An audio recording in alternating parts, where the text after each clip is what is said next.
سورہ حدید کی 6 آیات ہم نے پڑھ لی تھیں. یہ 4 آیات ہیں جو اس وقت میں نے آپ کے سامنے تلاوت کی ہیں.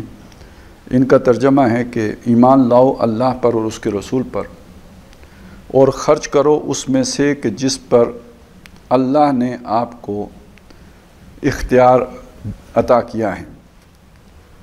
پس جو لوگ ایمان لائیں اور خرچ کریں ان کے لیے بڑا اجر ہے. اور تمہیں کیا ہو گیا ہے کہ تم اللہ پر ایمان نہیں لاتے، جبکہ رسول تمہیں پکار رہے ہیں کہ لاؤ ایمان اپنے رب پر، اور اللہ نے تم سے بڑا گاڑا عہد لے رکھا ہے اگر تم کسی بھی درجے میں مسلمان ہو. وہی ہے اللہ کہ جس نے اپنے بندے محمد صلی اللہ علیہ وسلم پر یہ کھلی کھلی نشانیاں اتاری ہیں تاکہ وہ تمہیں اندھیاروں سے نکال کر روشنی میں لائے. اور بے شک اللہ تعالیٰ تمہارے اوپر بڑا ہی مہربان اور بہت ہی شفقت کرنے والا ہے. اور تمہیں کیا ہو گیا ہے کہ تم اللہ کی راہ میں نہیں خرچ کرتے، جبکہ اللہ ہی کے لیے آسمانوں اور زمین کی میراث ہے. تم میں سے برابر نہیں ہو سکتے وہ کہ جنہوں نے اسلام کے غلبے سے پہلے خرچ کیا اللہ کی راہ میں اور جنگ کی. ان کا درجہ بہت بلند ہے ان لوگوں کے مقابلے میں کہ جنہوں نے اسلام کے غالب ہونے کے بعد اللہ کی راہ میں مال بھی خرچ کیا اور جنگ بھی کی.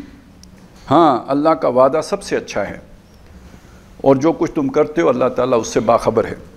تو ان 4 آیات میں عملی تقاضے ہیں جو ہمارے سامنے آ رہے ہیں کہ اللہ کو پہچانا ہے جیسے کہ اللہ تعالیٰ نے اپنی پہچان پہلی 6 آیات میں کرائی ہے.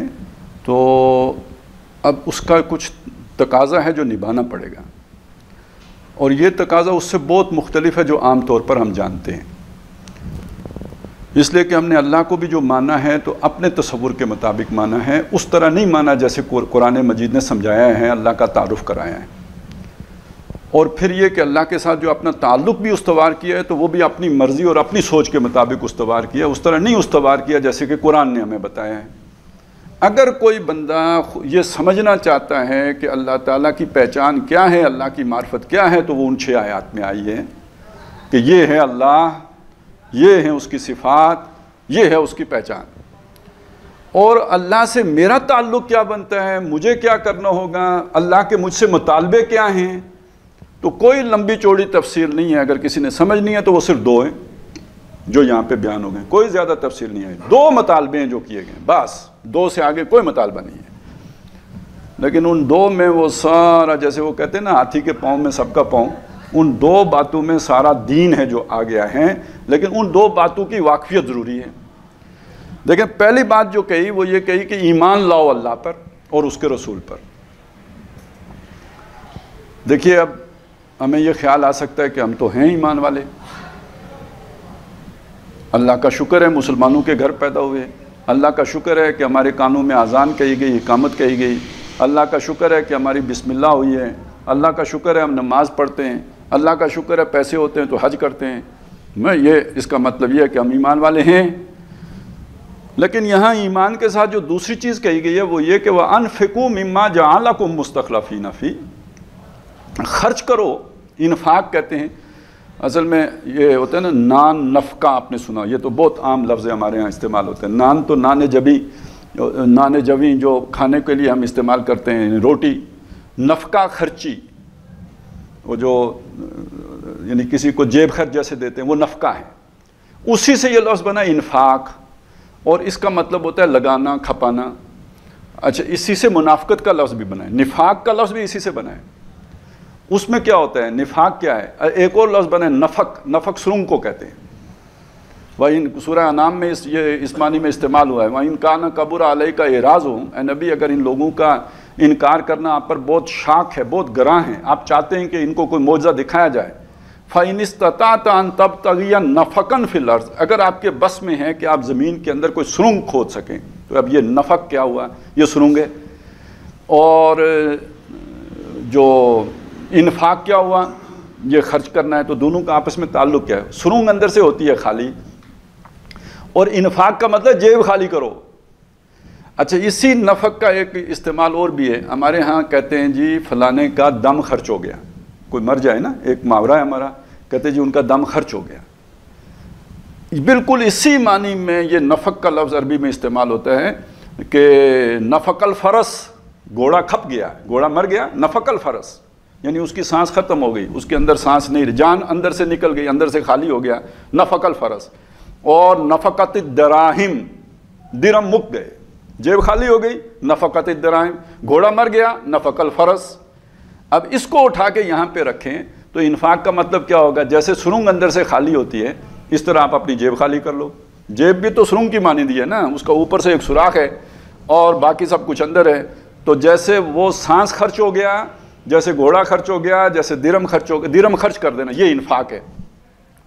اچھا یہ تو درہم ایک مثال کے طور پہ سامنے رکھیے نا، اصل بات تو یہ ہے کہ جس پر اللہ نے اختیار دیا ہے اس کو خرچ کرنا ہے، وہ میں سمجھاتا ہوں وہ کیا ہے، لیکن ابھی اس کو سمجھ لیجیے۔ منافقت کیا ہے؟ منافقت یہ ہے نفاق، ایک بندے کے اندر ایمان نہیں گیا ہے، اوپر اس کا دعویٰ ہے، اندر سے کھوکھلا ہے۔ وہ جیسے درہم خرچ ہو گئے، جیب خالی ہے، جیب نظر تو آتی ہے لیکن جیب میں کچھ نہیں ہے۔ اسی طرح انسان ہے، کلمہ تو پڑھ رہا ہے لیکن اندر ایمان نہیں ہے، یہ اندر سے خالی ہے، کھوکھلا ہے۔ تو یہ ہے نفاق۔ اور انفاق کیا ہے؟ اللہ کی راہ میں خرچ کرنا، لگانا، یہ بس اس کو ذہن میں رکھیں۔ تو یہاں آ گیا کیا انفاق کریں، یہاں درہم کا ذکر تو نہیں آیا۔ یہاں جو ذکر آیا وہ کہ مما جعلکم مستخلفین فی، ذرا اس کو سمجھیں یہ کیا ہے۔ جعلکم، جس پر اللہ نے آپ کو اختیار دیا، بنا دیا ہے، بنانا کسی کو، جعل ظلمات و نور، اس نے ظلمات بھی بنایا، نور بھی بنایا، تو اسی طرح جعلکم، اس نے تم کو بنا دیا، جس کے اوپر مما، جس کے اوپر تمہیں مستخلفین بنا دیا۔ استخلاف کیا شے ہے؟ یہ لفظ خلافت سے بنا ہے۔ خلافت کہتے ہیں نیابت کو، نائب ہونے کو، کسی کا وائس رائے ہونے کو، کسی کی ریپریزنٹیشن کرنے کو، اسے یہ نیابت یا جانشینی یا خلافت کہتے ہیں۔ تو گویا اصل مالک تو ہر شے کا اللہ ہے، لیکن اس نے اپنی ملکیت میں سے کچھ چیزیں تمہارے اختیار میں دے دی ہیں۔ جو چیزیں اس نے تمہارے اختیار میں دے دی ہیں ان چیزوں کے اوپر اس نے تمہیں خلیفہ بنا دیا ہے، تمہیں اختیار دے دیا، یعنی ان چیزوں پر تمہیں خلافت دے دی۔ آنکھ کا مالک کون؟ اللہ۔ جسم کا مالک کون؟ اللہ۔ جو آپ کے پاس مال ہے اس کا مالک کون؟ اللہ۔ آپ کی اولاد کا مالک کون؟ اللہ۔ آپ کے گھر کا مالک کون؟ اللہ۔ آپ کے پاس جو کچھ ہے اس کا مالک کون؟ اللہ۔ آپ کیا ہیں اس چیز کے اوپر؟ خلیفہ ہیں۔ آپ کے اوپر ذمہ داری ہے کہ یہ چیز استعمال کریں، اپنے کام میں لائیں، اس سے محبت کرنا جو ہے نہیں، محبت اس سے نہیں ہے۔ اب محبت نہیں ہے تو اس کا کیسے پتہ چلے گا کہ محبت نہیں ہے؟ کہ جب تقاضا ہو تو اسے لگا دیں، تقاضا ہو تو مال لگا دیں، تقاضا ہو تو جان لگا دیں، تقاضا ہو تو گھر لگا دیں، تقاضا، وہ جو کہتے ہیں نا تبلیغ والے، تقاضا آیا ہے، سمجھ گئے اب تقاضا کیا آتا ہے؟ اب یہ تقاضا اگر آپ نے سمجھنا ہے تو ابراہیم علیہ السلام کی زندگی کو سامنے رکھ لیں، تقاضا فوراً سمجھ میں آ جائے گا۔ تقاضا آیا تو والد سے بھڑ گئے، یا ابت لا تعبد الشیطان، اے ابا جی شیطان کی پوجا مت کرو، لما تعبد ما لا يسمع ولا يبصر ولا يغني عنك شيئا، کیوں اس کی پوجا کرتے ہو کہ جو نہ کوئی آپ کو فائدہ پہنچا سکے، جو نہ آپ کا کوئی نقصان کر سکے، جو نہ آپ کا کوئی بھلا چنگا کر سکے، کچھ نہ اس کے پیچھے کیوں چلتے ہیں آپ؟ نتیجہ کیا نکلا؟ ابا جی نے کہا میری طرف سے چھٹی ہے، اگر باز نہ آئے لَإِن لَمْ تَنْتَهِ لَأَرْجُمَنَّكَ، میں تجھے سنگسار کر دوں گا۔ تو کیا باپ سے ابراہیم کو محبت نہیں ہوگی؟ محبت تھی نا، باپ سے کسی بھی شریف النفس انسان کو ضرور محبت ہوتی ہے۔ یہ تو بڑے کوڑ قسم کے لوگ ہوتے ہیں جو بالکل برے دل کے مالک، سخت دل کے مالک، کہ جو اپنے رشتہ داروں کا خیال نہیں رکھتے۔ جو شریف النفس انسان ہے اسے اپنے ماں باپ سے پیار ہوگا، محبت ہوگی، ان کا وہ ناراضگی اس کو بہت شاک گزرتی ہے۔ تو یہ ابراہیم علیہ السلام نے باپ کی ناراضگی کس کی خاطر مول لی؟ اللہ کی خاطر۔ ٹھیک ہو گیا؟ اب یہ تو پہلا واقعہ ہو گیا، بات یہاں رکی نہیں۔ اگلی چیز ہوتی ہے برادری۔ انسان پر کوئی مصیبت آ جائے، مشکل آ جائے، کون کام آتا ہے جی؟ برادری کام آتی ہے۔ اچھا آج تو پھر بھی اسپتال ہیں، آج تو پھر بھی جو ہے نا ایمبولینسیں ہیں، آج تو پھر بھی پولیس ہے، آج فوج ہے، ریاست ہے، بہت کچھ ہے۔ لیکن جب یہ کچھ نہیں تھا تو آپ کو کوئی بھی مشکل پیش آئے گی تو گورنمنٹ تو نہیں موو کرے گی، آپ کے پاس حکومت تو نہیں آئے گی آپ کی مدد، کون آئے گا مدد کرنے کو؟ برادری آئے گی۔ تو گویا آپ کا دنیا کا سہارا کیا ہے؟ ماں باپ کے بعد آپ کی برادری ہے۔ اب اس برادری کے مقابلے میں بھی کھڑے ہو گئے، یا قوم انی بری مما تشرکون، اے میری قوم جو تم شرک کر رہے ہو میں اس سے بری ہوں۔ انی وجہت وجہی للذی فطر السماوات والارض حنیفا وما انا من المشرکین وحاجہ قومہ، اس کی قوم نے اس سے جھگڑا کیا، انہوں نے صاف کہہ دیا کہ میں جن کو تم نے اللہ کے ساتھ شریک ٹھہرایا میں ان سے نہیں ڈرتا۔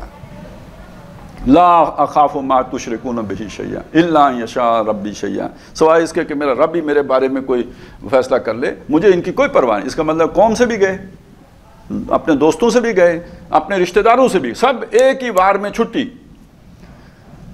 آخری چیز وطن رہ گئی تھی، زمین کی محبت، وہ بھی چھوڑنے کے لیے تیار ہوئے۔ لیکن اس سے پہلے ایک امتحان اور ہو گیا، جان تو بہت عزیز ہوتی ہے نا، یعنی سب سے عزیز شے تو انسان کو اپنی جان ہوتی ہے، جب جان پہ بنتی ہے تو آدمی مال بھی دے دیتا ہے اور بھی، تو انہوں نے کہا وہ آگ میں بھی چھلانگ لگا دی، یعنی اپنی جان بھی قربان کرنے کے لیے تیار ہو گئے۔ اب یہاں سے نکلے، وطن سے نکلے، پردیس میں آئے، 100 سال کی عمر میں اللہ تعالیٰ نے یا 87 سال کی عمر میں بیٹا دیا، اور آخر میں یہ بھی آ گیا کہ جی بیٹا بھی قربان کرنا ہے، ادھر بھی چھری چلا دی۔ یہ انفاق کا مطلب سمجھ میں آیا نا؟ ٹھیک ہے نا؟ ہم نے کیا مطلب دیا انفاق کا؟ یعنی جب بھی یہ آیت ہم پڑھیں گے تو جو مطلب ذہن میں آئے گا وہ یہ کہ جس آدمی کو اللہ تعالیٰ نے صاحب نصاب بنایا ہے، یعنی اس کے پاس 7.5 تولے سونے کے برابر مالیت کی کوئی روپیہ پیسہ ہے، اور وہ اس کی ضرورت مطلب عام اپنے گھر کے استعمال کا نہیں ہے مطلب وہ مالیت، بلکہ یہ کہ وہ اس میں کاروبار کر رہا ہے، یعنی اس کا سیونگ ہے یہ، تو اس کے اوپر زکوٰۃ لاگو ہوگی، 2.5% وہ زکوٰۃ دے گا، یہ اس کا انفاق ہے، گویا یہ تقاضا پورا ہو جائے گا۔ یہ اصل میں وہ ایک قانون کا تقاضا ہے، اس کو آپ جو ہے نا وہ جو قرآن مجید جو تقاضا کر رہا ہے وہ ابراہیم علیہ السلام کے اسوہ سے سمجھ میں آئے گا۔ اچھا، اسی اسوے پہ پورے اترتے نظر آئیں گے محمد الرسول اللہ صلی اللہ علیہ وسلم۔ دیکھیں نا، انہوں نے بھی اپنا سارا کچھ، یہ ساری ناراضگیاں مول لی یا نہیں لی، اپنے رشتہ داروں کی، اپنے بھائی بندوں کی، ان کی بیٹیوں کو اس مسئلے پہ طلاقیں بھی ہوئی ہیں نا،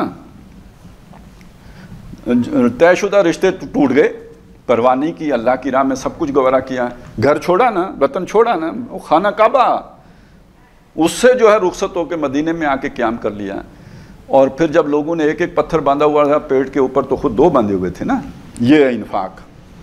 اور اس میں سارا انفاق مال، انفاق جان، یہ دونوں چیزیں اس میں شامل ہیں، مال بھی لگاؤ، جان بھی لگاؤ۔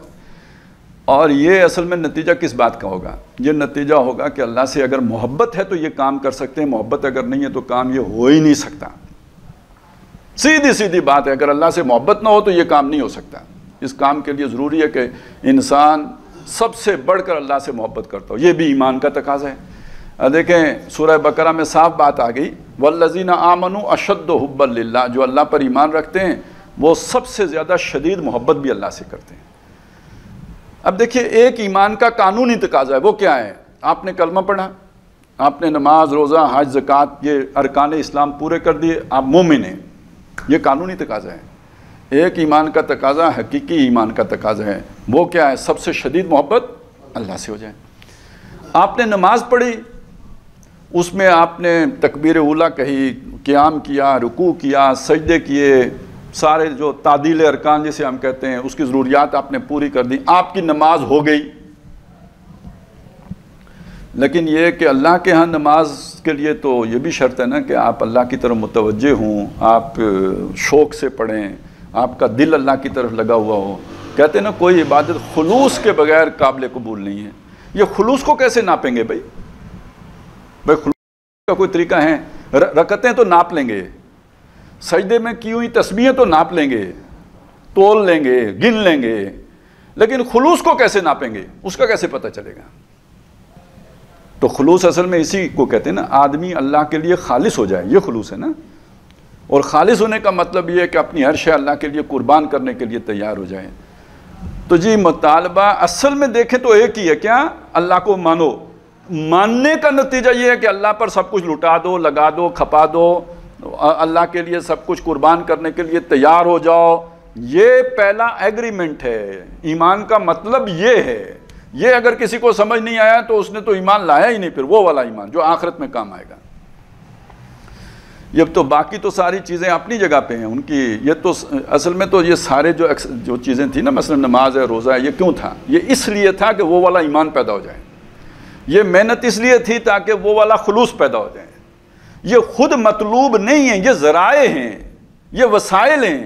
مطلوب شے وہ والا ایمان تھا کہ جس کے ساتھ انسان کی محبت اللہ کے لیے ہو جائے اور انسان اپنا سب کچھ اللہ کی خاطر قربان کرنے کے لیے تیار ہو جائے۔ یہ وہ شخص ہوگا جو اللہ کا حکم کبھی نہیں توڑے گا، یہ وہ شخص ہوگا کہ جو اللہ کی نافرمانی کا سوچ بھی نہیں سکے گا، یہ وہ شخص ہوگا کہ جس کے بارے میں آپ یہ سوچ بھی نہیں سکتے کہ کوئی ہیلا کر کے، کوئی بہانہ بنا کے، کوئی عذر تراش کر کے، کوئی چکر چلا کے اللہ کا حکم توڑنے کی کوشش کرے۔ یہ وہ چیز ہے جسے تقویٰ کہا گیا ہے، یہ وہ چیز ہے جسے خلوص کہا گیا ہے، یہ وہ چیز ہے جس کو سب سے شدید محبت اللہ سے ہونا کہا گیا ہے۔ اس کو اس ایک لفظ میں یہاں پہ ظاہر کیا، اس لیے آپ اس کا ترجمہ یوں بھی کر سکتے ہیں کہ ایمان لاؤ اللہ پر اور اپنا سب کچھ اس کے لیے قربان کرنے کے لیے تیار ہو جاؤ۔ یہ ہیں بس دو مطالبے، یہ ہیں۔ اسی چیز کو سورہ حجرات میں کہا کہ ایمان وہ کہ جس کے ساتھ شک نہ ہو۔ انما المؤمنون الذین آمنوا باللہ ورسولہ ثم لم یرتابوا۔ مومن تو بس وہ ہیں جو اللہ اور اس کے رسول پر ایمان لائے پھر شک میں نہیں پڑے۔ ایسے شک میں کیسے پڑتے ہیں؟ جب دل میں دو محبتیں ہوں گی تو شک ہوگا نا، کبھی ایک محبت کھینچے گی کبھی دوسرے کھینچے گی۔ اب یہی سوچیں نا، حضرت ابراہیم علیہ السلام اگر بیٹے کی محبت اور اللہ کی محبت برابر ہے تو کبھی دل کرے گا اللہ کی محبت میں کہ بیٹے کی گردن پہ چھری چلا دوں، جب بیٹے کو دیکھیں گے تو دل کرے گا کہ اس کی جگہ کوئی بکرا ذبح کر دوں، اللہ کو کیا ہے، غفور رحیم ہے، پھر 10 باتیں ذہن میں آئیں گی جیسے ہمارے ذہن میں آتی ہیں۔ تو شک ہو گیا یا نہیں ہو گیا؟ بھئی یہ ہے اصل میں ساری کہانی، سمجھ لیں۔ اگر آپ کا اللہ سے وہ محبت والا تعلق قائم ہو گیا ہے تو اب اس کا مطلب یہ ہے کہ بھئی اب آپ کو شک نہیں آئے گا۔ لیکن یہ کہ اگر اس میں کسی اور کی محبت بھی ابھی داخل ہے تو اب اس کا صاف صاف سیدھا سیدھا مطلب یہ ہے کہ شک کا کانٹا چبھتا رہے گا، کبھی اس طرح سے کبھی اس طرح سے۔ یہ جو دنیا میں امتحان ہوتے ہیں، وَلَنَبْلُوَنَّكُمْ بِشَيْءٍ مِّنَ الْخَوْفِ وَالْجُوعِ وَنَقْصٍ مِّنَ الْأَمْوَالِ وَالْأَنفُسِ وَالثَّمَرَاتِ۔ یہ کیوں ہوتے ہیں؟ ہم لازماً، دیکھیے یہ نہیں کہا کہ چھوڑ دیں گے تو، لازماً آزمائیں گے، لازماً امتحان لیں گے۔ خوف بھی آئے گا۔ خوف کس کا ہوتا ہے؟ مال لٹ جانے کا خوف ہوگا، جان چلی جانے کا خوف ہوگا، کاروبار ختم ہو جانے کا خوف ہوگا، کل کھاؤں گا کہاں سے یہ خوف ہوگا۔ یہ سارے خوف ہیں نا۔ تو اللہ کہتا ہے یہ خوف آئے گا تمہارے اوپر، وَلَنَبْلُوَنَّكُمْ بِشَيْءٍ مِّنَ الْخَوْفِ۔ اچھا صرف خوف ہی نہیں ہوگا، وَالْجُوعِ، فی الواقع بھوک بھی آئے گی، اللہ کی خاطر بھوکا بھی رہنا پڑے گا۔ وَنَقْصٍ مِّنَ الْأَمْوَالِ، مالوں کا نقصان ہوگا، وَالْأَنفُسِ، جانوں کا بھی نقصان ہوگا، وَالثَّمَرَاتِ، بعض اوقات محنتوں کا بھی نقصان ہوگا۔ آپ نے محنت کی ہے، کہتے ہیں محنت کا پھل، یہاں ثمرات جو ہیں اگر وہ تو پھل فروٹ اس سے مراد لیں تو وہ تو مال میں آ گئے نا، اوپر مال کا ذکر تو ہو گیا نا۔ یہ کون سے ثمرات ہیں؟ محنت کا پھل۔ آپ نے دین کے لیے محنت کی، لگا یہ سارا ڈوب جائے گا۔ حضور نے نہیں فرمایا غزوہ بدر کے موقع پہ کہ اللہ اگر کل یہ سارے کھیت رہے میدان میں، کوئی بھی باقی نہ بچا تو ہماری تو محنت ڈوبے گی سو ڈوبے گی، قیامت تک تیرا نام لینے والا بھی پھر کوئی نہیں اٹھے گا۔ تو گویا وہ جو ساری 22 سال کی محنت ہے وہ ساری جو ہے وہ ختم ہو جائے گی۔ 15 سال کی محنت تو وہ تو ڈوبتی نظر آئے گی۔ غزوہ احزاب کے موقع پہ نظر آ رہا تھا کہ اب کیا بنے گا، تو محنتوں کا بھی نقصان ہوگا۔ اس سب پر جو ثابت قدم رہے، جو اسے جھیلے، یہ سب اللہ کی خاطر قربان کرنے کے لیے تیار ہو جائے، ایسے صبر کرنے والوں کے لیے خوشخبری۔ وَبَشِّرِ الصَّابِرِينَ، ایسے صبر کرنے والوں کے لیے خوشخبری ہے۔ اچھا یہی امتحان ہوا تھا بنی اسرائیل کا جس میں وہ ناکام ہو گئے۔ کیا امتحان تھا؟ اللہ تعالیٰ جس نے معجزہ کر کے بنی اسرائیل کو فرعون سے نجات دی تھی، ذہن میں رکھیے گا فرعون کتنا طاقتور تھا، اس فرعون سے کس نے بچایا بنی اسرائیل کو؟ معجزانہ طور پر اس کو غرق کیا، اللہ نے ان کو نجات دے دی، بچا لیا، وہاں سے نکال لائے۔ اچھا انہیں بھوک لگی، من و سلوا اتار دیا، انہیں دھوپ لگی، بادلوں کا سائبان کر دیا، انہیں پیاس لگی، ایک پتھر سے 12 چشمے پھوڑ دیے۔ اس اللہ کے لیے کیا مشکل تھا کہ وہ جب داخل ہوتے فلسطین میں تو ان کے دشمنوں کو پہلے ہی مٹا دیتا۔ اللہ نے کہا نہیں، لڑنا پڑے گا۔ سمجھ آئی میری بات کی؟ کیوں؟ آخر کسی جگہ پہ تو جا کے امتحان بھی دینا ہے نا۔ وہ اس امتحان میں ناکام ہو گئے۔ انہوں نے کہا اِنَّ فِیہَا قَوْمًا جَبَّارِینَ، وہاں تو بڑے جبار لوگ ہیں، ان سے ہم لڑ سکتے ہیں۔ امریکہ سے ہمارا کیا مقابلہ، ہم نہیں لڑ سکتے. ان فیہا قوما جبارین فَذَهَبْ أَنْتَ وَرَبُّكَ فَقَاتِلَا إِنَّا هَاهُنَا قَاعِدُونَ. موسیٰ تم اور تمہارا رب جا کے لڑو، اور جب آپ میدان مار لو گے تو ہم بھی نعرے لگاتے ہوئے آ جائیں گے، قدم بڑھاؤ موسیٰ ہم تمہارے ساتھ ہیں. باقی یہ کہ ہم انگلی کٹانے کے لیے تیار نہیں ہیں، کیونکہ ان فیہا قوما جبارین. تو اچھا اللہ کے لیے تم قربانی نہیں دے سکتے تو اللہ کی نظر میں فاسق ہو. اور موسیٰ علیہ السلام نے دعا مانگی، اللہ میں اب ان کے ساتھ رہ بھی نہیں سکتا، فَافْرُقْ بَيْنَنَا وَبَيْنَ الْقَوْمِ الْفَاسِقِينَ، میرے اور اس فاسقوں کی قوم کے درمیان اب جدائی پیدا کر دے. فَلَمَّا زَاغُوا أَزَاغَ اللَّهُ قُلُوبَهُمْ، جب وہ ٹیڑے ہو گئے، کج ہو گئے، یہ ہے زیغ. آتا ہے نا قرآن مجید میں، جن کے دلوں میں زیغ ہے، فَيَتَّبِعُونَ مَا تَشَابَهَ مِنْهُ، وہ پیروی کرتے ہیں قرآن میں سے ان باتوں کی کہ جو ان کے دل کی مرضی کے قریب ہوتی ہیں، وہ جو بھی زیغ کے قریب ہوتی ہیں اس کے پیچھے وہ چل پڑتے ہیں. تو یہ سمجھ لیجئے کہ وہ زیغ کیا ہے، یہ دنیا کی محبت وہ زیغ ہے. اس زیغ یعنی یہ کہ اللہ کی خاطر قربانی نہ دے سکنا دل کا کج ہونا ہے، دل کا ٹیڑھا ہونا ہے. تو جن کے دلوں میں یہ زیغ ہے وہی پھر جب وہ اللہ کا مطالبہ آتا ہے تو ٹیڑھے ہو جاتے ہیں. فَلَمَّا زَاغُوا، جب وہ ٹیڑھے ہو گئے، أَزَاغَ اللَّهُ قُلُوبَهُمْ، اللہ نے ان کے دل ٹیڑھے کر دیے. وَاللَّهُ لَا يَهْدِي الْقَوْمَ الْفَاسِقِينَ، ایسے فاسقوں کو اللہ ہدایت نہیں دیتا.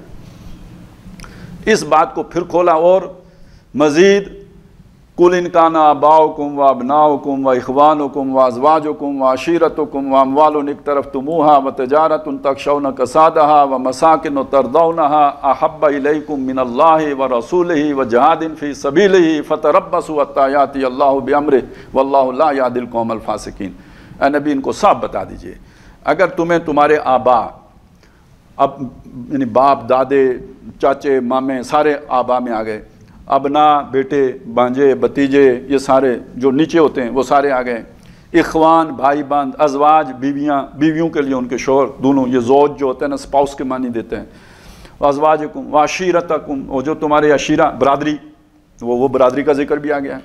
اموال اقترفتموہا، وہ مال جو محنت کر کے کمائے ہیں. بڑی پیاری بات ہے قرآن کی نا. ایک مال آپ کو ڈاکے میں مل گیا، وہ ابا جی کی وراثت مل گئی، یا یہ کہ کسی کا کوئی جو ہے نا خزانہ نکل، اس مال سے اتنی محبت نہیں ہوتی. جو خود محنت کر کے کمایا ہو، جوڑ کے اور بڑا سینٹ اس سے محبت ہوتی ہے.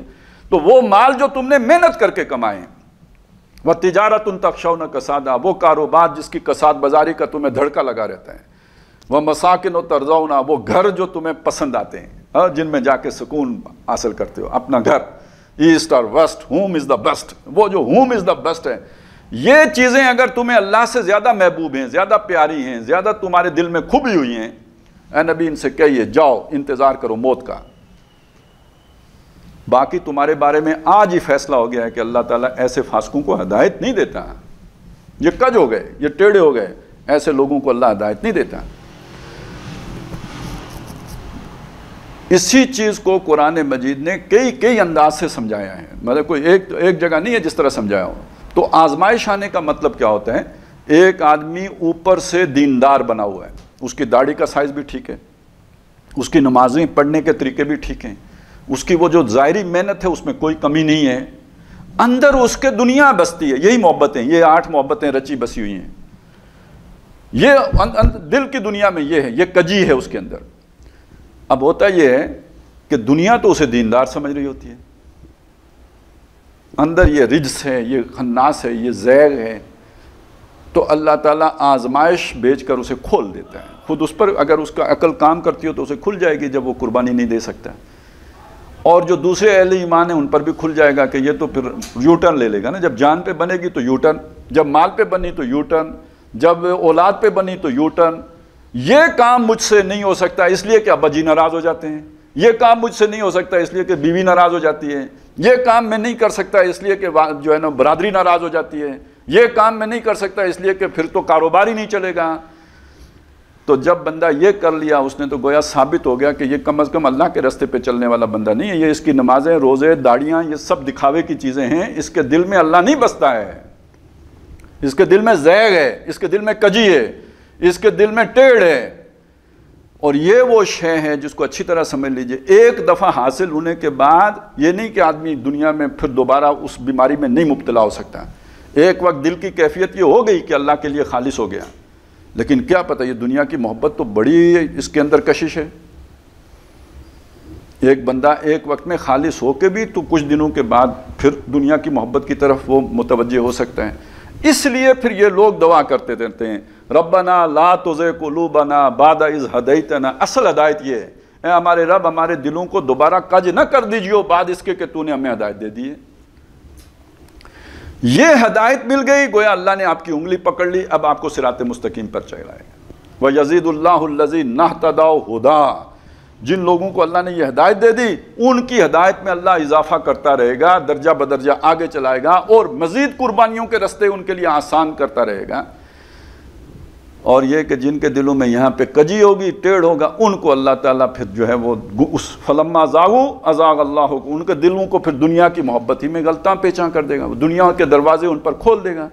فلما نسوا ما ذکروا بہ, جب بھول گئے اس شے کو جس سے انہیں سمجھایا گیا تھا, فتحنا علیہم ابواب کل شیء, ہم نے دنیا کے ساری جو چیزیں تھیں ان کے دروازے ان پر کھول دیے. عیاشی کرو, اب فرعون جیسی جو ہے وہ بادشاہت لے دو, قارون جیسی دولت لے لو, خوب من موجی زندگی بسر کرو, اپنے سارے ارمان نکالو, اور یہ نہ کہ غالب کی طرح کوئی حسرت باقی رہ جائے, بہت نکلے میرے ارمان مگر پھر بھی کم نکلے, سارے نکالو. اس لیے کہ پھر آگے تمہارے لیے کوئی حصہ نہیں ہے. اللہ تعالیٰ نے بس تمہارے لیے دنیا ہی پھر لکھ دی ہے, کیونکہ اس کی خاطر تم نے اللہ کی محبت کو پس پش ڈالا ہے. یہ چیزیں ہمیں نہیں معلوم, دنیا میں ہمیں ملتی ہیں, ہم سمجھتے ہیں اللہ ہم سے بڑا راضی ہے. دنیا میں کوئی آگے کوئی جو ہے وہ تکلیف نہیں آتی. اللہ نے مجھے کبھی کسی آزمائش میں نہیں ڈالا. وہ بھائی صحابہ کرام سے تم زیادہ نیک ہو گئے, ان کو تو اللہ نے بڑی آزمائش میں ڈالا. اللہ نے نبیوں کو آزمائشوں میں ڈالا, تم پر کبھی کوئی آزمائش ہی نہیں آئی. تو اس کا یہ مطلب نہیں ہے کہ تم نیک ہو, اس کا یہ مطلب نہیں کہ اللہ کے لاڈلے دلارے چاہتے ہو. اللہ تعالیٰ نے تم سے صرف نظر کر لیا ہے, تمہیں دنیا کے لیے چھوڑ دیا ہے. وہ اب اللہ کو تمہاری بس کوئی پرواہ نہیں ہے. فتربصوا, اب جاؤ عیاشیاں مارو, حتیٰ یاتی اللہ بامری, جب تک کہ موت نہیں آ جاتی. ہدایت اب نہیں ملنے کی. تو اصل ہدایت یہ ہے کہ اللہ کی خاطر قربانیاں دو. اور یہ بہرحال ہمیں پھر پسند بھی نہیں آتا ہے یہ چیزیں, اور ان میں پھر ہم اتنا زیادہ غور بھی نہیں کرنا چاہتے کہ مولوی صاحب مشکل باتیں کرتے ہیں اور مشکل باتیں کرتے ہیں, اور کیا ضرورت ہے ان پر اتنا سوچنے کی. اتنے بادام تو ہم نے کھائے نہیں کہ اتنی باتیں سوچیں. تو ویسے ہی چلیں, بابر بعیش کوش, یہاں تو عیاشی مار لو, آگے اللہ غفور رحیم ہے. بہرحال باتیں دو ہی ہیں, یہ اللہ ہے اور اس کا مطالبہ یہ ہے کہ مجھے مانو, دل و جان سے مانو, اور نمبر دو یہ کہ پھر میرے اوپر اپنا سب کچھ قربان کرنے کے لیے تیار ہو. فآمنوا باللہ ورسولہ وانفقوا, لگاؤ کھپاؤ, مما جعلکم مستخلفین فی, جس پر میں نے تمہیں اختیار دیا ہوا ہے, جو میں نے تمہارے بس میں کر دیا, جو تمہارے اختیار میں دے دیا ہے. یہ تو تصور ہی نہیں ہے کہ میری شے میری مرضی, ٹھیک ہے نا, یہ کافروں کا تصور ہے, میرا جسم میری مرضی, یا میرا مال میری مرضی, یا میری بیوی میری مرضی, یا میرا گھر میری مرضی, یا میرا دل میری مرضی. یہ کافروں کا تصور ہے. یہ اسلام کے میں تو کہیں ایمان کے ساتھ تو اس کا کوئی لگا ہی نہیں ہے. یہ ہر شے اللہ کی ہے, میرے خالق کی مرضی میرے اختیار میں ہے, میرے تصرف میں اس نے دی ہے, لیکن یہ کہ اس پر میں اپنی مرضی نہیں چلا سکتا, اس کی مرضی کے مطابق میں اس پر تصرف کر سکتا ہوں, اسے کام میں لا سکتا ہوں, اس پر عمل کر سکتا ہوں, تب وہ نعمت ہے, نہیں تو وہ زحمت ہے. اللہ نے آنکھیں دی ہیں, بہت بڑی نعمت ہیں. اللہ کی دی ہوئی ہدایت کے مطابق آنکھوں کا استعمال ہوگا تو نعمت ہیں, ان کا غلط استعمال ہوگا تو یہی آنکھیں بہت بڑی زحمت ہیں, یہ گناہ کمانے کا ذریعہ ہے. اللہ نے زبان دی ہے, کتنی بڑی نعمت ہے, لیکن آپ کو معلوم ہے اسی زبان کی کھیتی ہے نا جو آخرت میں دوزخ کی میں کاٹنی پڑے گی. پھر زبان کا غلط استعمال ہی دوزخ میں لے کے جائے گا نا. تو یہ نعمت کب ہے؟ اللہ کی دی ہوئی ہدایت کے تابع اس کا استعمال ہوگا تو نعمت ہے. تو مال کب نعمت ہے؟ یہ حضرت عثمان کا مال نعمت تھا, حضرت ابو بکر صدیق کا مال نعمت تھا رضی اللہ تعالیٰ عنہما. قارون کا مال تو نعمت نہیں. اب بس یہ میں نے دو مثالیں آپ کو دے دی ہیں, اس سے سمجھ لیں ہمارا مال نعمت ہے یا زحمت ہے. اللہ نے جسم دیا ہے, طاقت دی ہے, صحت دی ہے, توانائی دی ہے, جسمانی حسن دیا ہے, تو پھر یہ ہے کہ آپ کی بہرحال دنیا میں ایک ویلیو ہوگی. اپنے جسم کو سے اس کی مارکیٹنگ کریں جیسے لوگ کرتے ہیں، بڑے لیڈر بنیں اور دنیا کو اپنے پیچھے لگائیں، لیکن یہ طاقت، یہ صحت، یہ جسم کی رہنائی، یہ پھر آخرت میں تو زحمت بنے گی نا۔ اس کو اللہ کی مرضی کے مطابق استعمال کریں گے تو رحمت ہے، نہیں تو ہر نعمت بھی زحمت ہے، مصیبت ہے۔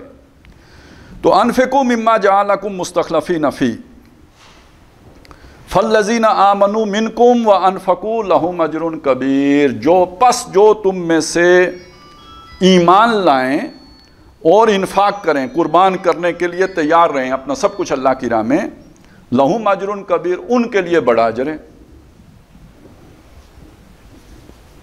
آخرت کی نجات تو ان دو کاموں کے ساتھ ہے۔ آگے اور وضاحت ہو جائے گی۔ دنیا میں تو مسلمان ہو، مان لیا، دنیا میں تو ایمان تسلیم شدہ ہے آپ کا، دنیا میں مسلمانوں کے ساتھ اٹھنا بیٹھنا بھی ہوگا، دنیا میں مسلمانوں کے ساتھ جو ہے وہ شادی بیاہ بھی ہوگی، سارے دنیا کے جو حقوق ہیں مسلمان والے وہ حاصل ہوں گے، لیکن اگر یہ مادہ نہیں ہے تو آخرت میں وہ نور ہی نہیں ملے گا کہ پل صراط کو کراس کر سکو۔ اگلی آیات میں یہی مضمون آیا ہے، تو یہاں پہ یہ بات سمجھا دی کہ اجر عظیم یا اجر کبیر اس کو ملے گا کہ جو یہ دو مطالبے پورے کرے گا۔ اب اصل میں باقی چیزوں کو یہاں پہ جوڑ لیجئے کہ یہ جو نماز فرض کی گئی تو کیوں کی گئی؟ یہ کوئی آسان کام ہے؟ ہر وقت آدمی کا جذبہ یہ زندہ رہے کہ میں اللہ کے لیے سب کچھ قربان کروں گا؟ تو دن میں 5 وقت آپ نے جا کے اللہ سے اس عہد کو تازہ کرنا ہے، ایاک نعبد و ایاک نستعین اہدنا الصراط المستقیم۔ اب اس بات کو تازہ کرنا، سر سجدے میں رکھ کر سبحان ربی الاعلیٰ، یہ جو کچھ میرے پاس ہے یہ اعلیٰ نہیں ہے، اللہ تو اعلیٰ ہے، تو اعلیٰ ہے، اس لیے میں تیرے لیے سب کچھ قربان کرنے کے لیے تیار ہوں۔ یہ قربانی کا جذبہ زندہ رہے، وہ یاد باقی رہے، یہ نہ ہو کہ دنیا کی محبت کہیں سر پہ سوار ہو جائے۔ اس دنیا سے نکل کے 5 وقت اس کو تازہ کرنا، اپنے اس عہد و پیمان کو جو اللہ کے ساتھ کیا ہوا ہے۔ روزے کیوں ہیں؟ جسم کی بھی تو محبت ہے نا، اس کی بھی تو ضرورت ہے نا، وہ بھوک ہے نا، بھوک بھی تو ایک امتحان ہے نا۔ تو اپنے آپ کو سال میں ایک دفعہ خود ایک اختیاری امتحان میں ڈال کر اس امتحان کی تیاری کرو۔ لذات دنیاوی سے کنارہ کشی اختیار کرنا، اس کی ایک ٹریننگ لے لو۔ حج کیوں ہے؟ اس میں یہ سارا کچھ ہے، گھر سے بھی نکلنا ہے، مال بھی خرچ کرنا ہے، ظاہر اچھے خاصے پیسے لگتے ہیں، پہلے بھی بہت لگتے تھے، اور اس کے بعد یہ ہے کہ وہاں پہ احرام کی سختیاں بھی ہیں، تو اس میں وہ روزے والی بات بھی ہے، نماز والی بات بھی ہے، شاعر اللہ بھی ہیں، خانہ کعبہ ہے، وہ سارا کچھ دیکھ کے اللہ بھی یاد آتا ہے، قربانی کا جذبہ بھی ہے، اور مشقت کا والا کام بھی ہے۔ تو یہ ساری عبادات تو اس لیے دی گئی ہیں کہ یہ جذبہ زندہ رہے، کہیں یہ مر نہ جائے، دل دوبارہ ٹیڑھا نہ ہو جائے۔ اللہ کی اقیم الصلاۃ لذکری، نماز قائم رکھو میری یاد کی خاطر کہ میں بھول نہ جاؤں۔ استعینوا بالصبر والصلاۃ، یہ مشکل کام ہے تم نے کرنا ہے، نماز اور صبر کے ذریعے سے مدد حاصل کرو۔ تو یہ ذرائع ہیں، یہ وسائل ہیں، یہ سارے جو بھی ہمیں دی گئی ہے شریعت اس لیے دی گئی۔ اصل عہد و پیمان تو یہ، علامہ اقبال نے نا اسی مضمون کو فارسی زبان میں ذرا بیان کیا ہے کہ دیکھیں فرشتہ ہے نا، تو یہ جو بھی تعبدی امور ہیں وہ تو وہ کرتا ہی ہے نا، کوئی فرشتہ رکوع میں ہے، کوئی فرشتہ سجدے میں ہے، سال سے صدیوں گزر گئیں وہ اسی حالت میں ہے، کوئی قیام میں ہے۔ تو انسان کو اللہ اقبال سمجھاتے ہیں کہ مقام بندگی دیگر، مقام عاشقی دیگر۔ بندہ جو بننا ہے نا یہ اور مقام ہے، اور عاشق جو بننا ہے یہ اور مقام ہے۔ ز نوری سجدہ می خائی، یہ جو نوری ہے فرشتہ، اس سے اگر سجدہ چاہیے اللہ تعالیٰ کو، ز خاکی بیش ازاں خائی، تو یہ جو خاکی ہے اس سے صرف سجدہ ہی نہیں چاہیے، بیش از آں، یعنی وہ جو کچھ بھی سجدہ ہے وہ بھی چاہیے، لیکن اس پر مزید کچھ اور بھی چاہیے۔ وہ مزید کیا ہے؟ شہادت بر وجود خود ز خون دوستاں کھائی، مجھے اپنے وجود کی گواہی اپنے دوستوں کے خون سے درکار ہے۔ مشکل بات تو نہیں ہے۔ دیکھیں نا، جان آدمی کسی محبوب پر جب نچھاور کرتا ہے تو جان دے کے وہ ثابت کرتا ہے کہ وہ اپنے محبوب کے ساتھ مخلص تھا، ٹھیک ہے نا۔ تو جو محبوب نظر ہی نہ آتا ہو اس کے وجود کی گواہی تو جان دے کے ہی ہوگی نا۔ آپ اگر دن کو کسی جگہ سے گزریں اور وہاں پہ بہت سارے جو ہے نا وہ پتنگے مرے پڑے ہوں تو آپ کو اندازہ ہو جائے گا کہ رات یہاں پہ لائٹ رکھی ہوئی تھی، اس لائٹ پہ یہ پتنگے مرے. تو وہ ابھی وہ لائٹ وہاں موجود نہیں ہے، وہ رات تھی، لیکن پتنگوں کی لاشوں نے یہ گواہی دی ہے کہ یہاں رات کو لائٹ تھی، وگرنہ پتنگے نہ مرتے. تو جب مسلمان اللہ کی خاطر قربانی دے گا تو جو نہیں مانتے ان کو بھی یقین آئے گا کوئی تو ہے نا جس پر کسی نے اپنی جان اپنی ہستی لٹا دیے، قربان کر دیے، کوئی تو ہے نا. تو شہادت بر وجود خود خون دوستاں کھائی. اچھا یہ جو عشق کا لفظ ہے یہ عربی زبانی کا لفظ ہے، یہ محبت کے اس لیول کے لیے استعمال ہوتا ہے جس میں دیوانگی آ جاتی ہے، جنون آ جاتا ہے. یعنی محبت تو ایک ایسا جذبہ ہے نا کہ جس کے اندر ہوش ہے، حواس ہے، ایک سوچ ہے، سمجھ ہے، لیکن عشق ایک ایسا جذبہ ہے کہ جس کے اندر گویا ہوش ختم ہو گیا، بندہ دیوانہ ہو گیا، کسی کا پاگل ہو گیا کسی کی خاطر. اسے نہ اپنا ہوش، نہ بس اتنی یاد ہے ٹکرا گئی کسی سے نظر، پھر اس کے بعد نہ اس کی خبر نہ اپنی خبر. یہ ایک طرح کی جو دیوانگی ہو گئی، یہ ہے کہ جسے عشق کہیں گے. اب دیکھیں نا، جان لٹا دینا، مال لٹا دینا، کاروبار لٹا دینا، اپنا سب کچھ لٹا دینا، دنیا کے اعتبار سے اسے آپ ہوش مندی کی بات کہیں گے؟ یہ ہوش مندی کی بات تو نہیں ہے. یہ تو ایمان کے اعتبار سے ہوش مندی کی بات ہو گئی جب، اور وہ بھی صرف اللہ کے لیے کر رہے ہوں، کسی پیر صاحب کے لیے کر رہے ہیں، کسی لیڈر کے لیے کر رہے ہیں، کسی دجال کے لیے کر رہے ہیں، تو پھر تو وہ بیوقوفی کی بات ہے. صرف اللہ کے لیے کر رہا ہوں تب ہوش مندی کی بات ہے، لیکن دنیا والوں کی نظر میں تو بیوقوفی کی بات ہوگی. اس لیے جو سچے مخلص صحابہ تھے ان کو منافقین بیوقوف کہتے تھے. وَإِذَا قِيلَ لَهُمْ آمِنُوا كَمَا آمَنَ النَّاسُ، جب ان سے کہا گیا لاؤ ایمان جیسے یہ باقی لوگ ایمان لائے ہیں، قَالُوا أَنُؤْمِنُ كَمَا آمَنَ السُّفَهَاءُ، انہوں نے کہا کہ ہم اس طرح کے ایمان لے آئیں جیسے یہ بیوقوف ایمان لے آئیں.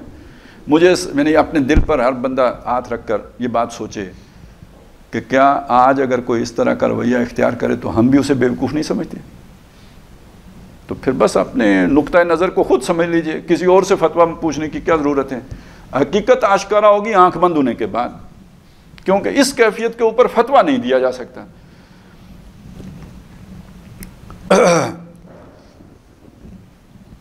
تو وَمَا لَكُمْ لَا تُؤْمِنُونَ بِاللَّهِ، اور تمہیں کیا ہو گیا کہ تم اللہ پر ایمان نہیں لاتے؟ اب یہاں ایمان صرف ماننے کے معنی میں نہیں ہے، توکل کرنے کے معنی میں بھی، محبت کرنے کے معنی، یہ ساری چیزیں اب اس میں آ گئی ہیں. وَالرَّسُولُ يَدْعُوكُمْ لِتُؤْمِنُوا بِرَبِّكُمْ، جبکہ رسول تمہیں پکار رہے ہیں کہ اپنے رب پر ایمان لاؤ، اس کا یقین کرو، اس پر بھروسہ کرو.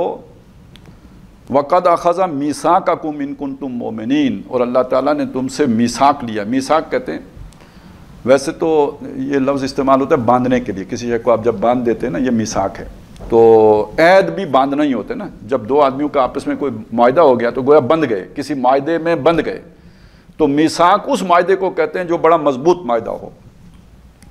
وَإِذْ أَخَذْنَا مِيثَاقَكُمْ وَرَفَعْنَا فَوْقَكُمُ الطُّورَ، بنی اسرائیل سے کہا گیا جب ہم نے تم سے تمہارا میثاق لیا اور تمہارے اوپر کوئی طور لا کے بند کر دیا، یعنی بلند کر دیا. کیا مطلب ہوا؟ آپ ذرا سوچیں، ہم یہاں پہ بیٹھے ہوں، یہ مشبور وہاں سے اٹھے اور ہمارے اوپر آ کے کھڑی ہو جائے، یہاں پہ جیسے چھت ہے اس جگہ پہ مشبور آ جائے، تو اس کا مطلب کیا ہے؟ یہ ہمارے اوپر گرے گی اور ہم مریں گے. اس موقع پہ اللہ کیسا یاد آئے گا؟ جنہوں نے 2005 کا زلزلہ بھگتا ہے وہ ذرا سوچیں نا، اس وقت انہیں اللہ کیسا یاد آیا تھا. تو جن کے اوپر اللہ نے لا کر کوئی طور کھڑا کر دیا، یعنی مرے ابھی مرے کہ ابھی مرے، اس وقت انہوں نے اللہ سے جو معاہدہ کیا ہوگا تو کتنے خلوص سے، کتنے اخلاص سے، کتنے دل و جان سے کیا ہوگا. یہ میثاق ہوتا ہے. میثاق سمجھ میں آ گیا؟ یہ میثاق ہوتا ہے جو پکا معاہدہ ہو، بڑا دل جو جس کے ساتھ جو ہے نا آپ نے باندھ لیا ہو، جس کے ساتھ، جس معاہدے کے ساتھ. تو یہ معاہدہ ہے مسلمانوں، اللہ نے تم سے بھی لیا ہوا ہے.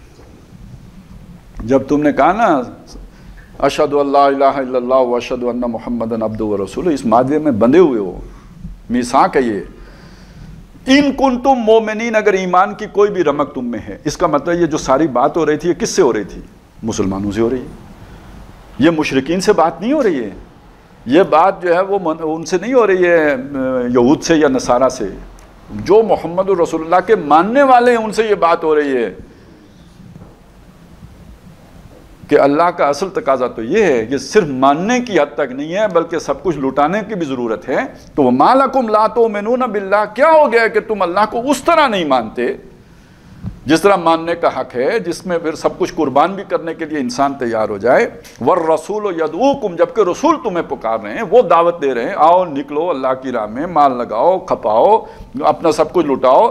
اور وَقَدْ أَخَذَ مِيثَاقَكُمْ إِن كُنتُم مُؤْمِنِينَ، اللہ نے تم سے پکا عہد و پیمان لے رکھا ہے اگر تم ایمان والے ہو۔ اچھا، اب یہ دیکھیے یہاں پہ بندہ سوچے، اپنے اوپر طاری کرے، محسوس ہو کہ میرے اندر تو اتنی طاقت نہیں ہے، اتنی ہمت نہیں ہے، اتنا ایمان گویا نہیں ہے کہ میں یہ سب کچھ کر سکوں۔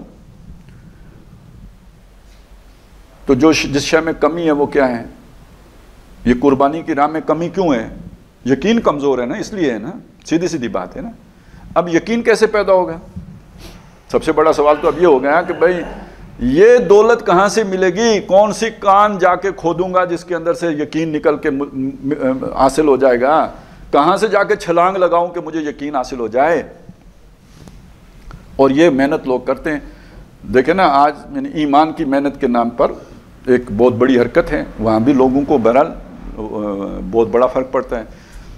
بڑی بڑی قربانیاں لوگ دیتے ہیں تو وہ قربانی کا مادہ تو وہاں بھی پیدا ہوتا ہے، لیکن یہ کہ قرآن مجید نے جو ایمان کا سب سے بڑا منبع، سب سے بڑی سورس، سب سے بڑا ذریعہ بیان کیا ہے، وہ آگے آ گیا ہے۔ فرمایا هو الذی ينزل علی عبدہ آیات بینات، وہی اللہ جس نے اپنے بندے یعنی محمد صلی اللہ علیہ وسلم پر آیات بینات یعنی قرآن مجید کی یہ آیات اتاری۔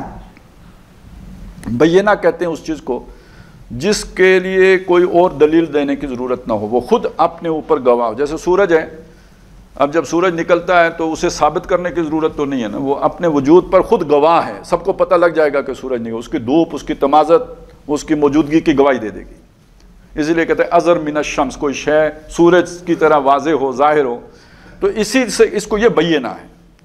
وہ باتیں اللہ نے اپنے نبی پہ اتاری ہیں کہ جو ایمان کے روشن دلائل ہیں، جیسے سورج روشن ہوتا ہے اس طرح کے روشن دلائل ہیں یہ قرآن مجید۔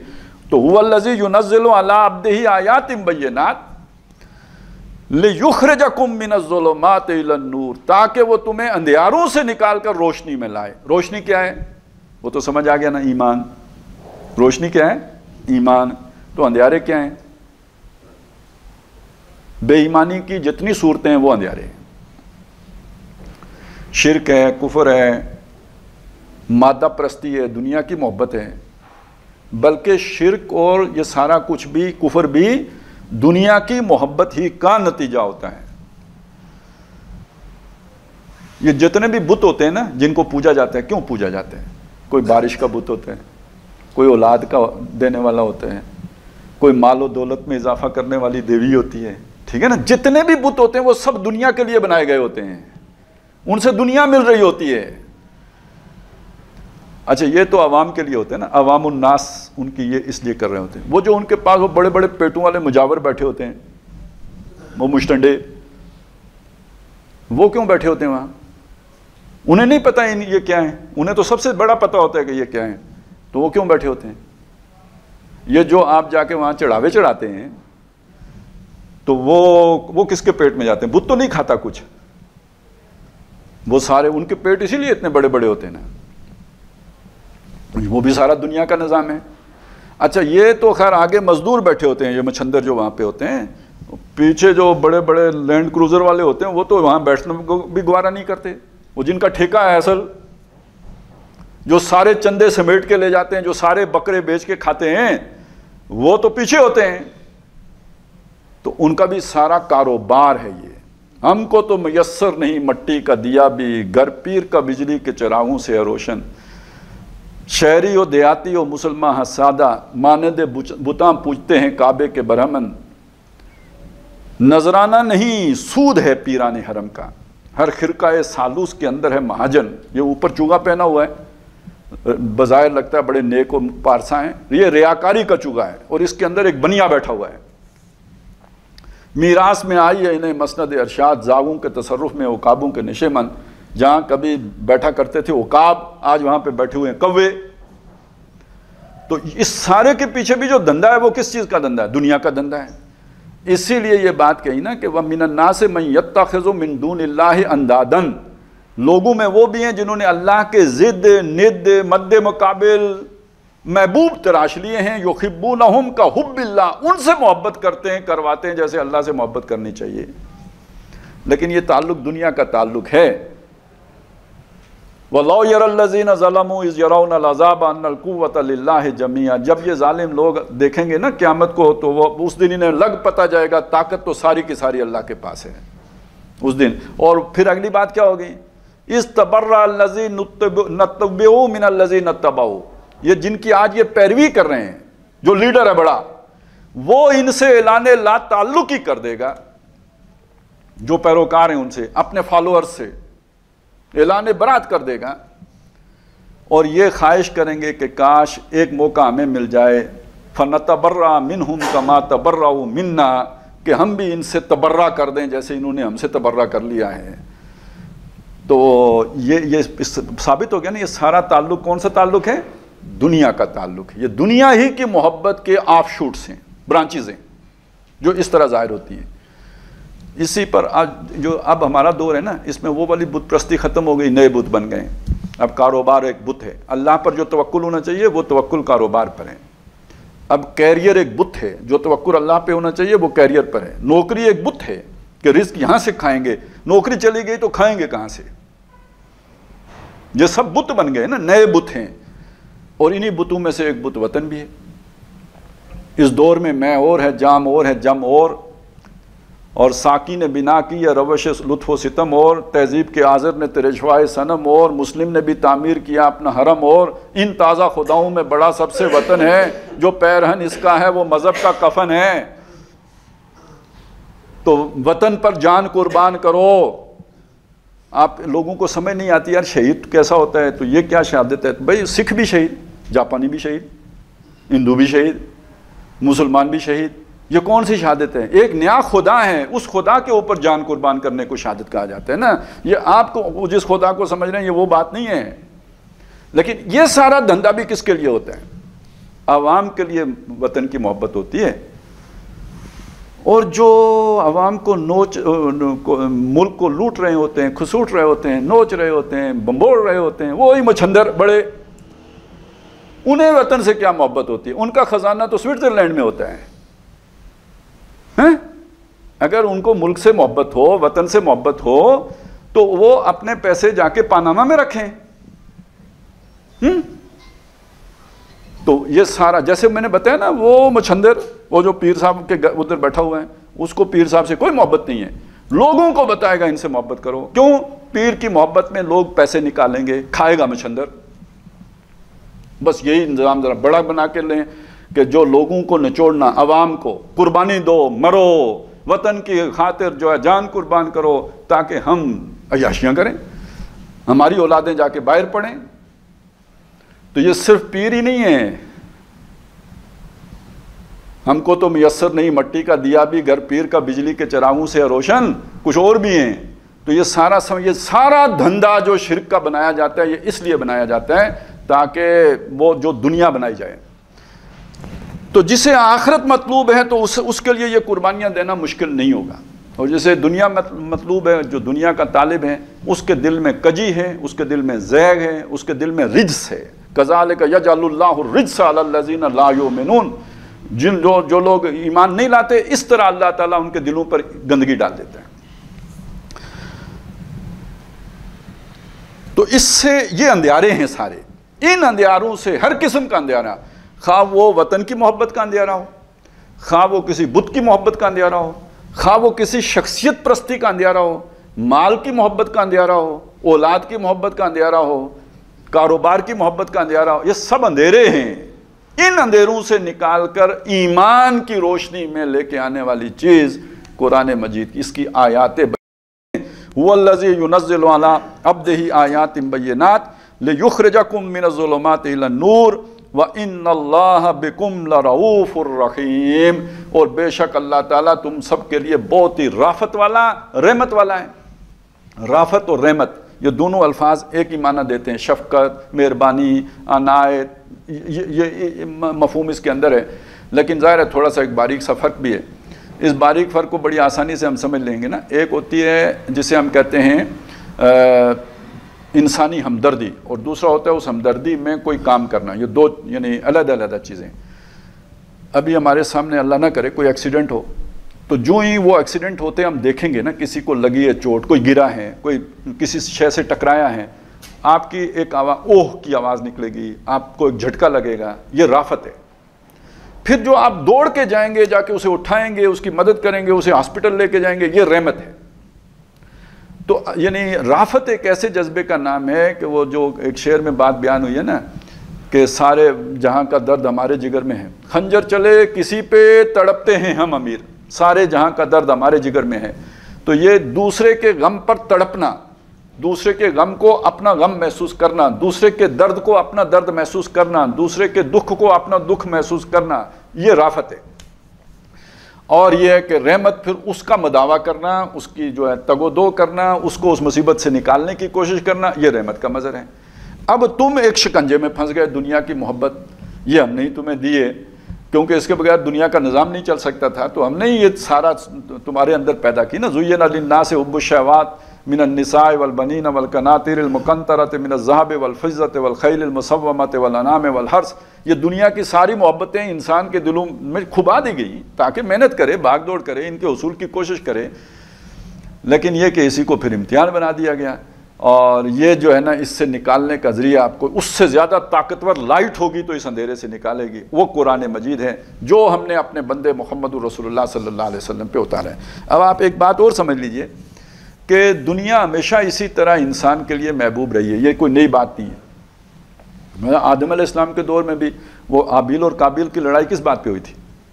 وہ جو بھی کچھ تفاسیر آتی ہیں اس میں یہی ہے نا، کوئی انہی محبتوں میں سے کوئی محبت تھی جس پہ کلیش آف انٹرسٹ، اور کلیش کے نتیجے میں جو ہے نا وہ ایک ان کی لڑائی ہوگی اور اس میں پھر ایک کی جان چلی گئی. دنیا میں جتنی بھی جنگیں ہوئی ہیں، جنگ عظیم اول، جنگ عظیم دوم، یہ کلیش آف انٹرسٹ ہی کا نتیجہ ہوتے ہیں. ٹھیک ہے، یہ ساری دنیا کی لڑائی ان محبتوں کے درمیان جو ہے نا پھڈے پڑتے ہیں، اس سے ہی ہوتی ہے. اچھا، اب اگلی بات یہ ہے کہ یہ جو دنیا کی یہ محبتیں ہیں کہ جو اللہ تعالیٰ نے رکھی ہیں، اب اس کو بیلنس میں بتا یہ رہا تھا کہ ہمارے دور میں آ کے دنیا کے حسن میں، دنیا کی کشش میں لاکھوں نہیں کروڑوں گنا اضافہ ہو گیا. آپ سوچیں نا، آدم علیہ السلام کے دور میں دنیا میں کیا خوبصورتی، نہ کوئی سڑک، نہ کوئی بجلی، نہ کوئی کھمبا، نہ کوئی موبائل. یعنی آج سے 1000 سال 500 سال 200 سال پہلے دنیا کیا تھی یار. اب آپ ذرا سوچیں، کسی جنرل سٹور پہ چلے جائیں، کسی جو ہے نا آپ شاپنگ جو پلازا ہے اس میں چلے جائیں، ادھر جا کے رکھی ہوئی چیزیں دیکھیں، پھر ڈیکوریشن پیس دیکھیں، پھر جو بھی دنیا اس وقت بن گئی ہے اس کی رنگینیاں ہیں، پھر جو میک اپ کا سامان آ گیا ہے. اب یہ ساری چیزیں سامنے رکھیں تو آج کی دنیا اس وقت کی دنیا سے کروڑ درجے زیادہ پرکشش، زیادہ اٹریکٹیو، زیادہ اپنی طرف کھینچنے والی ہو گئی یا نہیں ہو گئی؟ بلکہ یہ کہ اب تو یہ کہا جاتا ہے کہ اکیلا آدمی گھر چلا ہی نہیں سکتا جب تک بیوی بھی ساتھ کام نہ کرے. دونوں مل کے کمائیں گے تو ساری سہولتیں جمع ہو سکتی ہیں، وگرنہ یہ کہ آپ گھر چلانے کے قابل ہی نہیں. ابھی اور بھی مہنگائی ہوگی تو اور بھی مشکل ہوگا. تو یا تو اپنی دنیا مشکل کر لو، نہ بجلی ہے، نہ استری ہے، نہ ریفریجریٹر ہے، نہ پنکھا ہے، تو یہ سارا کچھ نہیں ہوگا، تو پھر وہی پرانی دنیا. تو نئی دنیا تو بہت مشکل ہے، تو اس کی کشش بھی اتنی شدید ہے، اتنا ہی زور سے کھینچتی بھی ہے. اچھا، یہ تو ہماری دنیا، کیا دنیا. آپ یہاں سے نکلیں ذرا بیریا ٹاؤن چلے جائیں تو وہ تو ایک علیحدہ دنیا ہے. اچھا، وہاں سے نکلیں کوئی اور آگے ڈی ایچ اے بھی ہے، وہ ستاروں سے آگے جہاں اور بھی ہیں، ابھی عشق کے امتحان اور بھی ہیں. وہاں سے نکلیں دبئی جائیں، ادھر سے نکلیں سوئٹزرلینڈ جائیں، پھر پتہ نہیں کیا کیا دنیا میں کہاں کہاں جنتیں بنی ہوئی ہیں. تو ہمارے تو آج جھونپڑی میں بھی شداد آ جائے نا جس نے جنت بنائی تھی، تو جھونپڑی کے اندر بھی شداد کی جنت سے زیادہ قیمتی چیزیں رکھی ہوئی ہوں گی. تو یہ دنیا ہے ہماری. تو پہلی دنیا اتنی کھینچنے والی نہیں تھی جتنی آج کی دنیا بلیک ہول بن گئی ہے، سب کو اپنی طرف کھینچنے والی ہے. اب اس سے نکلنے کا راستہ کیا ہے؟ وہ بھی اللہ نے اتنا ہی پاورفل دیا ہے قرآن مجید. لو انزلنا ھذا القرآن علی جبل لرأیتہ خاشعا متصدعا من خشیۃ اللہ. اس کو اگر ہم نے پہاڑ پہ اتارا ہوتا تم دیکھتے وہ ریزہ ریزہ ہو جاتا. اس دنیا کی محبت کو شک کرنا اس کے لیے کوئی مشکل کام ہی نہیں ہے. اس سے تعلق تو جوڑو نا، اس کو اپنا وظیفہ تو بناؤ، اس کو اپنا امام تو بناؤ. اس کو اپنی زندگی میں داخل تو کرو، اس کی تلاوت، اس کا فہم وہ تو حاصل کرو، اس کے ساتھ کچھ محنت تو کرو، پھر دیکھو یہ دنیا کی محبت آپ کے اندر سے کیسے ظاہر ہوتی ہے۔ تو هو الذی ينزل علی عبدہ آیات بینات لیخرجکم من الظلمات الی النور وان اللہ بکم لرؤوف الرحیم۔ اچھا، وہ جو ساری حدیثیں ذہن میں تازہ کر لیجئے نا، جو قرآن کے بارے میں ہم نے پڑھی تھی یہاں پہ، کہ جس میں یہ ہے کہ یہ اللہ کی رسی ہے تنی ہوئی آسمان سے زمین تک، یعنی آپ اس تالاب میں، دنیا کی تالاب میں ڈوب رہے ہو، اب اس سے نکلنے کی رسی کون سی ہے؟ جو اللہ نے ڈالی ہوئی ہے، وہ قرآن ہے۔ وَاعْتَصِمُوا بِحَبْلِ اللَّهِ جَمِيعًا، اس سے چمٹ جاؤ، یہ آپ کو نکال لے گا۔ وَمَا لَكُمْ أَلَّا تُنْفِقُوا فِي سَبِيلِ اللَّهِ۔ اب یہ چونکہ یہ مضمون چلا ہے تو میں اس کو پورا کر لیتا ہوں، پھر وہ دوسرا حصہ جو ہے نا وہ اگلی دفعہ دیکھیں گے۔ اور تمہیں کیا ہو گیا ہے کہ تم اللہ کی راہ میں خرچ نہیں کرتے، نہیں لگاتے، کھپاتے، لٹاتے نہیں ہو، یہ قربانیاں دینے کے لیے تیار نہیں ہوتے ہو۔ وَلِلَّهِ مِيرَاثُ السَّمَاوَاتِ وَالْأَرْضِ، اور آسمانوں اور زمین کی میراث ساری تو اللہ ہی کی ہے۔ کیا مطلب؟ نہیں لگاؤ گے تو آخر مر جاؤ گے، خود اللہ کے پاس چلے جاؤ گے، تو یہ جو چھوڑ کے جاؤ گے اس کی تقسیم اللہ کے قانونی کے مطابق ہوگی نا۔ اچھا، پھر جن کے لیے چھوڑ کے جاؤ گے آخر میں وہ بھی مر جائیں گے، کرتے کرتے یہ سب کس کے پاس جائے گا؟ اللہ ہی کے پاس جانا ہے۔ تو جب آخر کار لوٹ کے اللہ ہی کے پاس جانا ہے، وہی اس کا وارث حقیقی ہے، تو تم اگر اپنے ہاتھ سے دے کے جاؤ گے تو یہ تمہاری کامی، تم امتحان میں سرخرو ہو جاؤ گے۔ ایک شخص کا واقعہ آتا ہے نبی صلی اللہ علیہ وسلم کے دور کا، کہ وہ جب مرنے لگا تو اس نے اپنا جو ہے نا وہ وصیت کی کہ یہ میرا سارا مال جو ہے نا نبی صلی اللہ علیہ وسلم کے حوالے کیا کہ آپ اپنے ہاتھ سے اسے صدقہ کر دیجیے گا۔ انہوں نے وہ صدقہ کیا، بہت بڑا ڈھیر، اس میں آخر میں کچھ چند ردی سی کھجوریں رہ گئیں، 8-10 کھجوریں جو خراب سی کھجوریں، جیسے پھل فروٹ کوئی خراب بھی ہوتے ہیں، وہ آخر میں رہ گئیں، باقی سب بٹ گیا۔ وہ نبی صلی اللہ علیہ وسلم نے اٹھائیں اور فرمایا کہ اگر وہ اپنے ہاتھ سے یہ کھجوریں صدقہ کر دیتا تو وہ ڈھیر جو اس کی طرف سے میں نے بانٹا ہے اس سے زیادہ باعث اجر یہ کھجوریں ہوتی ہیں، یہ جو ردی کھجوریں رہ گئی ہیں۔ تو یہ اپنے ہاتھ سے دے جاؤ، ویسے تو اس کے بعد تو ویسے ہی سارا اللہ ہی کی میراث ہے، اسی کی طرف چلا جانا ہے۔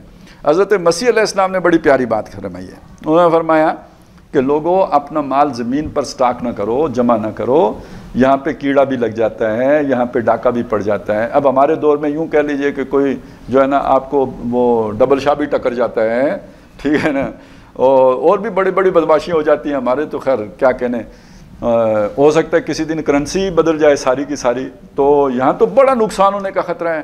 اپنا مال اللہ کے پاس جمع کرو، آسمانوں پہ جمع کرو، جہاں نہ ڈاکہ پڑتا ہے نہ نقصان کا اندیشہ ہے۔ اور ایک بات انہوں نے اور بھی کہی، لوگوں ایک بات یاد رکھو، جہاں تمہارا مال ہوگا وہاں تمہارا دل ہوگا۔ یہ بات ہوتی ہے یا نہیں ہوتی؟ جہاں مال ہوتا ہے وہاں دل ہوتا ہے۔ تو اگر آپ چاہتے ہیں کہ آپ کا دل اللہ سے لگے تو بڑا آسان طریقہ ہے، اپنا سب کچھ اللہ کو دیتے جاؤ تو دل اللہ سے لگا رہے گا۔ وہ مسجد ہوتی ہے نا، ہم جاتے ہیں مسجد میں نماز پڑھتے ہیں، چلے جاتے ہیں، اور کبھی ہم اگر مولوی صاحب کو دے دینا 8-10 ہزار روپیہ کہ مولوی صاحب پنکھا لگا دینا ہے، ٹھیک ہے، یا وہ یہ لاکھ روپیہ لیں قالین بچھا دینی ہے، اس کے بعد جب آئیں گے تو جائزہ لیں گے یا نہیں لیں گے؟ پہلے کا آنا کوئی اور تھا، اب آنا کوئی اور ہو گیا۔ پہلے آئے پردیسی، نماز پڑھی، کھسک گئے، اب آئیں گے تو یہ قالین کو بھی اچھی طرح دیکھیں گے، کوئی داغ تو نہیں پڑ گیا، کوئی دبا تو نہیں لگ گیا، پنکھے کو بھی دیکھیں گے کہ ہل رہا ہے کہ نہیں ہل رہا۔ تو اب آپ نے خرچہ کیا، جہاں آپ کا مال ہوگا وہاں آپ کا دل ہوگا۔ تو اس بات کو سمجھ لیں۔ اور یہ میراث کو ایک اور طریقے سے نبی صلی اللہ علیہ وسلم نے بڑے پیارے وہ واقعے سے بلکہ اپنے گھر والوں کو تلقین کی، تو وہ حضرت عائشہ رضی اللہ تعالیٰ عنہ نے وہ واقعہ بیان بھی کر دیا۔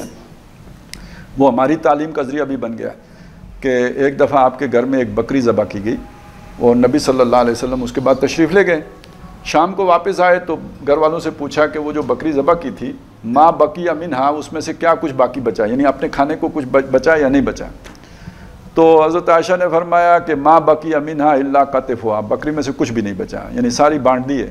الا قطفھا، قطف کہتے ہیں یہ جو دستی کا گوشت ہوتا ہے نا، یہ جو ہے نا یہ بچ گیا ہے، اور باقی سارا کندھا جو ہوتا ہے نا یہ قطف ہے، تو یہ بچ گیا، باقی سارا جو ہے نا خرچ وہ بانٹ گیا۔ نبی صلی اللہ علیہ وسلم نے فرمایا بقیہ کلھا، ساری بکری تو بچ گئی ہے، الا قطفھا، سوائے کندھے کے، دستی نہیں بچی باقی سے۔ کیا مطلب؟ ہماری سوچ کیا ہے کہ جو ہمارے گھر میں ہے وہ بچت ہے، نبی صلی اللہ علیہ وسلم نے کیا نکتہ سمجھایا کہ جو آپ نے اللہ کے راہ میں خرچ کر دیا وہ بچ گیا ہے، کیونکہ وہ آگے جائیں گے تو آگے وہ ہے سیف، اور جو آپ نے کھا لیا وہ تو کنزیوم ہو گیا، وہ خرچ ہو گیا، بقیہ کلھا الا کتفھا۔ تو یہ ایمان اگر اس طرح آخرت پر بن جائے، اب دیکھیے دو ایمان علیحدہ علیحدہ ہیں، ایک اللہ پر ایمان، ایک آخرت پر ایمان۔ اللہ پر ایمان کا مطلب کیا ہے؟ ہم یہاں پہ ہمیں جو بھی مل رہا ہے اللہ دے رہا ہے، کل بھی جو کچھ ہوگا اللہ کی مرضی ہوگی، یہ ایک درجہ ہے۔ ایک درجہ یہ ہے کہ اللہ تعالیٰ نے ہمیں دنیا کے لیے نہیں پیدا کیا، دنیا امتحان کی جگہ ہے، آخرت کے لیے پیدا کیا ہے۔ اب یہ ایمان کی ایک نئی جہت ہے، نئی ڈائمنشن ہے، اس کا بالکل تقاضا بدل جائے گا۔ اب ہم دنیا کو آخرت پر قربان کرنے کے لیے تیار ہو جائیں گے۔ پہلی صورت میں ہم اللہ کو ماننے کے باوجود اپنی دنیا قربان کرنے کے لیے تیار نہیں ہوں گے۔ دنیا آدمی تبھی قربان کرنے کے لیے تیار ہوتا ہے جب دنیا کے مقابلے میں آخرت کو ترجیح دیتا ہو۔ یہ صرف اللہ کی محبت میں تو آدمی سبحان اللہ کہے گا، الحمدللہ کہے گا، دنیا نہیں قربان کرے گا۔ جب اس کے ریوارڈ کا یقین ہوگا کہ جو میں آج یہاں پہ خرچ کر رہا ہوں اللہ کی راہ میں، یہ کہیں میرے لیے محفوظ ہو رہا ہے، یہ کہیں میرے لیے بہت بڑے جو ہے درجے کا باعث بن رہا ہے، لہم اجر کبیر کی صورت بن رہا ہے، تب وہ اللہ کی خاطر یہ ساری قربانیاں دینا اس کے لیے آسان ہو جاتا ہے۔ تو اس چیز کو سامنے رکھیں۔ ایک ایمان رہ گیا، ایمان بالرسالت، اس کا کیا تعلق ہے کہ اس معاملے میں بھی جب انسان جوش میں آتا ہے، جذبے میں آتا ہے، قربانی کا مادہ اس میں جو ہے نا وہ خوب جوبن پہ ہوتا ہے، تو خطرہ تو کہیں اندر ہوتا ہے نا کہ بعد میں کہیں میں واپس پلٹ نہ جاؤں، وہی کہ دل کج نہ ہو جائے، تو وہ چاہتا ہے کہ جلدی سے میں دنیا سے فارغ ہو جاؤں۔ وہ قربانی میں بھی آخری درجے پہ چھلانگ لگانے کی کوشش کرتا ہے۔ اس کے لیے پیمانہ ہے، اس کے لیے شریعت ہے، اس کے لیے معیار ہے سنت رسول صلی اللہ علیہ وسلم، کہ وہ قربانی، وہ شوق اس کے مطابق ہونا چاہیے۔ اب وہ نماز کا شوق چڑھا، ساری رات نماز ہی پڑھتے رہیں، ہمیشہ جو ہے نمازوں میں ہی کھڑے ہو جائیں، تو یا یہ کہ اپنا سب کچھ لوٹانے کے لیے تیار ہو جائیں، نہیں، اس کا بھی ایک درجہ رکھا ہے، ایک طریقہ رکھا ہے۔ روزہ بھی رکھنا ہے تو کتنا رکھنا ہے، نماز بھی پڑھنی ہے تو کس طرح پڑھنی ہے، اور اسی طرح یہ جو اس کے لیے ایک معیار، ایک یوں سمجھیے کہ رستہ، ایک نمونہ، وہ رسالت بنتی ہے۔ یہ تین ایمان جو ہیں، انسان کے اندر قربانی کا مادہ جو پیدا ہوتا ہے وہ آخرت کے ایمان، دنیا قربان انسان کرتا ہے آخرت کے شوق میں، برابر آخرت کا یقین ہو یا اس سے بڑھ کر ہو دنیا کے مقابلے میں، اور اللہ کی رضا، اللہ کی محبت کے نتیجے میں آئے، وہ اس کی طرف وہ جاتا ہے۔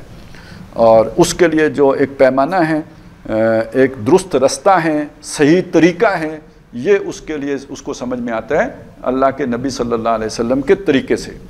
ان کنتم تحبون اللہ، اگر تم اللہ سے محبت کرتے ہو، فاتبعونی، پس پھر میری پیروی کرو۔ یعنی یہ وہ محبت کرنے کے نتیجے میں بھی پھر اندھا دھند نہیں جانا ہے، بلکہ میرے پیچھے پیچھے چلنا ہے۔ تو یہ تینوں ایمانوں کے ساتھ اس سارا جو انفاق ہے اس کا تعلق ہمارے سامنے آ گیا۔ اللہ تعالیٰ ہمیں یہ چیزیں جو سنتے ہیں ان کو سمجھنے کی بھی، پھر دل میں یاد رکھنے کی بھی، ان کو حرز جان بنانے کی، اور ان کے مطابق اپنا کردار استوار کرنے کی ہمیں توفیق عطا فرمائے۔ بارک اللہ لی و لکم فی القرآن العظیم ونفعنی و ایاکم بالآیات و ذکر الحکیم۔